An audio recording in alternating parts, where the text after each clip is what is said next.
ಮಕ್ಕಳಿರಲಪ್ಪ ಮನೆ ತುಂಬ ಅನ್ನೋ ಕಾಲ ಬದಲಾಗಿದೆ. ಮನೆಗೊಂದೇ ಮಗು ಎಂಬಂತಿರೋ ಈ ಕಾಲದಲ್ಲಿ ಮಕ್ಕಳನ್ನ ಬೆಳೆಸೋದು ಪೋಷಕರಿಗೆ ಒಂದು ದೊಡ್ಡ ಸವಾಲು. ಆರೋಗ್ಯವಾಗಿ ಮಕ್ಕಳನ್ನ ಬೆಳೆಸೋದಕ್ಕೆ ತಾಯಂದಿರು ಪಡೋ ಪಾಡು ಒಂದೆರಡಲ್ಲ. ಜಂಕ್ ಹಾಗೂ ಅನಾರೋಗ್ಯಕರ ಪ್ಯಾಕೇಜ್ಡ್ ಫುಡ್ ಕಾಲದಲ್ಲೂ ನಿಮ್ಮ ಮಕ್ಕಳನ್ನ ಆರೋಗ್ಯವಂತರಾಗಿ ಸಾಕೋದಕ್ಕೆ ಪೂರಕವಾಗೋ ಆಹಾರ ಹಾಗೂ ಸಲಹೆಗಳನ್ನ ನಾವು ಕೊಡ್ತೀವಿ, ಕೇಳಿ. ಮಕ್ಕಳಿಗೆ ಆರೋಗ್ಯಕರ ಜೀವನ ಶೈಲಿ ಹಾಗೂ ಆಹಾರದ ಅಭ್ಯಾಸವನ್ನ ಬಾಲ್ಯದಲ್ಲಿಯೇ ರೂಢಿಸುವ ಅಗತ್ಯವಿದೆ. ನೀವು ಹೇಗೆ ಊಟ ಬಡಿಸ್ತೀರೋ ಹಾಗೆ ಊಟ ಮಾಡೋದನ್ನ ಮಕ್ಕಳು ಕಲಿತಾರೆ. ಹೀಗಾಗಿ ಆಕರ್ಷಕವಾದ ಆಹಾರ ಮಾತ್ರವಲ್ಲ, ಪೋಷಣೆ ಮತ್ತು ಆರೋಗ್ಯಕ್ಕೆ ಪೂರಕವಾದ ಊಟ ತಿಂಡಿ ಸೇವನೆಯ ಮಹತ್ವವನ್ನ ತಿಳಿಸಬೇಕು. ಇದರೊಂದಿಗೆ ಮಕ್ಕಳಿಗೆ ಕಾಡುವ ಸಣ್ಣ ಪುಟ್ಟ ಅನಾರೋಗ್ಯಗಳಿಗೂ ಮನೆಯಲ್ಲಿಯೇ ಸಿಗುವ ವಸ್ತುಗಳಿಂದ ಪರಿಹಾರ ಪಡೆಯಬಹುದು. ಅಂತಹ ಆರೋಗ್ಯಕರ ಅಡುಗೆ ಮನೆಯ ವಸ್ತುಗಳ ಮಾಹಿತಿ ಇಲ್ಲಿದೆ. ಮಳೆ, ಚಳಿ ಹಾಗೂ ಗಾಳಿಯ ಕಾರಣಕ್ಕೆ ಮಕ್ಕಳು ಬಹುಬೇಗ ಶೀತ ಹಾಗೂ ಮೂಗು ಸೋರುವಿಕೆಯ ಸಮಸ್ಯೆಗೆ ತುತ್ತಾಗ್ತಾರೆ. ಇದನ್ನ ಅರಿಶಿಣದಿಂದಲೇ ನಿಯಂತ್ರಿಸಬಹುದು. ಅರಿಶಿಣವನ್ನ ಆಯುರ್ವೇದದಲ್ಲಿ ಬಹುಪಯೋಗಿ ಅಂತಲೂ ಪರಿಗಣಿಸಲಾಗುತ್ತೆ. ಇದು ಉತ್ಕರ್ಷಣ ನಿರೋಧಕ ಮತ್ತು ಉರಿಯೂತ ನಿರೋಧಕ ಗುಣಗಳನ್ನ ಹೊಂದಿದೆ. ಇದು ಮಕ್ಕಳ ರೋಗ ನಿರೋಧಕ ವ್ಯವಸ್ಥೆಯನ್ನ ಬಲಪಡಿಸುತ್ತೆ. ಅರಿಶಿಣವನ್ನ ಬಳಕೆ ಮಾಡೋ ಮುಖೇನ ಸೋಂಕುಗಳು ಮತ್ತು ರೋಗಗಳ ವಿರುದ್ಧದ ಹೋರಾಟವನ್ನ ಬಲಪಡಿಸಲಾಗುತ್ತೆ.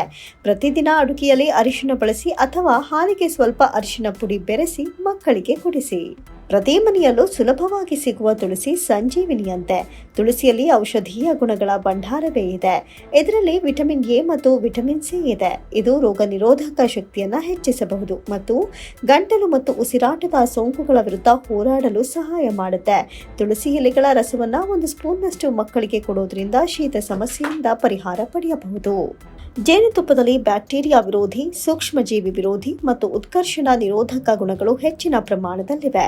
ಇದು ಕೆಮ್ಮು, ಯಾವುದೇ ಸೋಂಕಿನಿಂದ ಉಂಟಾಗುವ ಗಂಟಲು ನೋವಿನಲ್ಲಿ ಪರಿಹಾರವನ್ನು ಒದಗಿಸುತ್ತದೆ.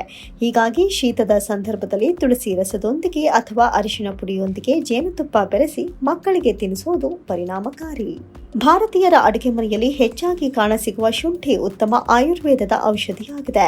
ಮಕ್ಕಳಿಗೆ ಗಂಟಲು ಕೆರೆತ, ಶೀತ, ಕಫ ಉಂಟಾದರೆ ಶುಂಠಿ ರಸವನ್ನ ನೀಡಬಹುದು. ಇದರಿಂದ ಮಕ್ಕಳ ಆರೋಗ್ಯ ಸುಧಾರಿಸುತ್ತದೆ. ಮಕ್ಕಳಲ್ಲಿ ನೆನಪಿನ ಶಕ್ತಿಯನ್ನ ಹೆಚ್ಚಿಸಲು ಹಾಗೂ ಬುದ್ಧಿಯನ್ನ ಚುರುಕುಗೊಳಿಸಲು ನೆರವಾಗುವ ಇನ್ನೊಂದು ವಸ್ತು ಅಂದ್ರೆ ಒಂದಲಗ ಅಥವಾ ಬ್ರಾಹ್ಮಿ. ಈ ಬ್ರಾಹ್ಮಿ ಎಲೆಗಳನ್ನ ಮಿಕ್ಸಿಯಲ್ಲಿ ಅರೆದು ರಸ ತೆಗೆದು ಅದಕ್ಕೆ ಕೊಂಚ ಸಕ್ಕರೆ ಹಾಗೂ ಹಾಲು ಹಾಕಿ ಮಕ್ಕಳಿಗೆ ಕುಡಿಸೋದ್ರಿಂದ ಅವರ ರೋಗ ನಿರೋಧಕ ಶಕ್ತಿ ಹೆಚ್ಚುತ್ತದೆ ಮತ್ತು ಬುದ್ಧಿಯ ವೇಗವೂ ಹೆಚ್ಚುತ್ತದೆ. ಜ್ವರ, ಕಫದಂತಹ ಸಮಸ್ಯೆಗಳಿಗೆ ಮಕ್ಕಳನ್ನ ಪದೇ ಪದೇ ಆಸ್ಪತ್ರೆಗೆ ಕರೆದೊಯ್ಯುವ ಬದಲು ದೊಡ್ಡ ಪತ್ರೆ ಅಥವಾ ಸಾಂಬಾರ ಪತ್ರೆ ಎಲೆಗಳನ್ನ ಬಿಸಿ ಮಾಡಿ ಅದರ ರಸ ತೆಗೆದು ಅದಕ್ಕೆ ಚೂರು ಜೇನುತುಪ್ಪ ಬೆರೆಸಿ ತಿನ್ನಿಸೋದು ಕೂಡ ಆಯುರ್ವೇದದ ಸರಳ ಔಷಧಿಯಾಗಿದೆ. ಮೊಸರು ಮನುಷ್ಯನ ರೋಗ ನಿರೋಧಕ ಶಕ್ತಿಯನ್ನ ಬಲಪಡಿಸಲು ಹೋರಾಡುತ್ತದೆ. ಮನುಷ್ಯನಿಗೆ ಇದೊಂದು ರಕ್ಷಣಾ ಕವಚವಾಗಿ ಕೆಲಸ ಮಾಡಿ ಹಲವು ಬಗೆಯ ಸೋಂಕುಗಳಿಂದ ಕಾಪಾಡುತ್ತದೆ. ಪ್ರತಿದಿನ ನಿತ್ಯ ನಿಯಮಿತವಾಗಿ ಮೊಸರಿನ ಸೇವನೆಯನ್ನ ಮಾಡುವ ಅಭ್ಯಾಸ ಮುಂದುವರಿಸಿಕೊಂಡು ಬಂದರೆ ದೇಹದ ಬಲವಾದ ರೋಗ ನಿರೋಧಕ ಶಕ್ತಿಯ ವಿರುದ್ಧ ಯಾವುದೇ ಸೋಂಕುಗಳು ಮನುಷ್ಯನ ಆರೋಗ್ಯಕ್ಕೆ ಹಾನಿ ಉಂಟು ಮಾಡುವುದಿಲ್ಲ. ಮೊಟ್ಟೆ ಒಂದು ಪರಿಪೂರ್ಣ ಆಹಾರ ಎನ್ನುವ ಮಾತಿದೆ. ಮೊಟ್ಟೆಯಲ್ಲಿರುವ ಪೋಷಕಾಂಶಗಳು ಹೃದಯ, ಸ್ನಾಯು ಮತ್ತು ಚರ್ಮದ ಆರೋಗ್ಯವನ್ನ ಕಾಪಾಡಲು ಸಹಾಯ ಮಾಡುತ್ತದೆ. ಇದರಲ್ಲಿರುವ ಸೆಲೆನಿಯಂತಹ ಖನಿಜಗಳು ಮತ್ತು ಬೆಳವಣಿಗೆಗೆ ಅಗತ್ಯವಾದ ವಿಟಮಿನ್ಗಳಾದ ಎ, ಬಿ2, ಡಿ, ಕ್ಯಾಲ್ಸಿಯಂ ಮುಂತಾದ ಪೋಷಕಾಂಶಗಳು ಮಕ್ಕಳಲ್ಲಿನ ರೋಗ ನಿರೋಧಕ ಶಕ್ತಿಯನ್ನು ಹೆಚ್ಚಿಸುತ್ತದೆ. ಜೊತೆಗೆ ಇದು ಮೂಳೆ ಬೆಳವಣಿಗೆಗೆ ಮತ್ತು ರಕ್ತದ ಶುಚಿತ್ವ ಕಾಪಾಡುವಲ್ಲಿ ಪ್ರಮುಖ ಪಾತ್ರ ವಹಿಸುತ್ತದೆ ಹಾಗೂ ರೋಗ ನಿರೋಧಕ ಶಕ್ತಿ ಹೆಚ್ಚಿಸುತ್ತದೆ. ಡ್ರೈ ಫ್ರೂಟ್ಸ್ಗಳು ಕೂಡ ರೋಗ ನಿರೋಧಕ ಶಕ್ತಿ ಹೆಚ್ಚಿಸಿ ಅದರೊಂದಿಗೆ ಹಸಿವನ್ನು ಹೆಚ್ಚಿಸಿ ಮಕ್ಕಳ ಬೆಳವಣಿಗೆಯನ್ನು ಪ್ರೋತ್ಸಾಹಿಸುತ್ತವೆ. ಹೀಗಾಗಿ ಬಾದಾಮಿ, ವಾಲ್ನಟ್ಸ್, ಗೋಡಂಬಿ, ಅಂಜೂರದ ಹಣ್ಣುಗಳನ್ನು ಮಕ್ಕಳಿಗೆ ನಿಯಮಿತವಾಗಿ ಕೊಡಬೇಕು. ಒಣದ್ರಾಕ್ಷಿ ಅಗತ್ಯವಾದ ಕೊಬ್ಬಿನಾಮ್ಲಗಳು ಮತ್ತು ಒಮೆಗಾ 3ನಂತಹ ಪೋಷಕಾಂಶಗಳಿಂದ ಸಮೃದ್ಧವಾಗಿವೆ. ಇದು ರೋಗ ನಿರೋಧಕ ಶಕ್ತಿಯನ್ನು ಹೆಚ್ಚಿಸುತ್ತದೆ ಮತ್ತು ಮೆದುಳಿನ ಬೆಳವಣಿಗೆಗೆ ಸಹಾಯ ಮಾಡುತ್ತದೆ. ಮಕ್ಕಳು ಇವುಗಳನ್ನು ಸೇವನೆ ಮಾಡಲು ಹಿಂದೆ ಮುಂದೆ ನೋಡುತ್ತಾರೆ. ಹೀಗಾಗಿ ಇವುಗಳನ್ನು ಸೂಪ್ ಮತ್ತು ಪಾಯಸ ಸೇರಿದಂತೆ ವಿವಿಧ ಆಹಾರ ಪದಾರ್ಥಗಳೊಂದಿಗೆ ಸೇರಿಸಿ ನೀಡಿ. ಅಲ್ಲದೆ ಇವುಗಳನ್ನು ತುಪ್ಪದಲ್ಲಿ ಹುರಿದು ನೀಡಿದರೆ ಮಕ್ಕಳಲ್ಲಿ ರೋಗ ನಿರೋಧಕ ಶಕ್ತಿ ಹೆಚ್ಚಾಗುತ್ತದೆ.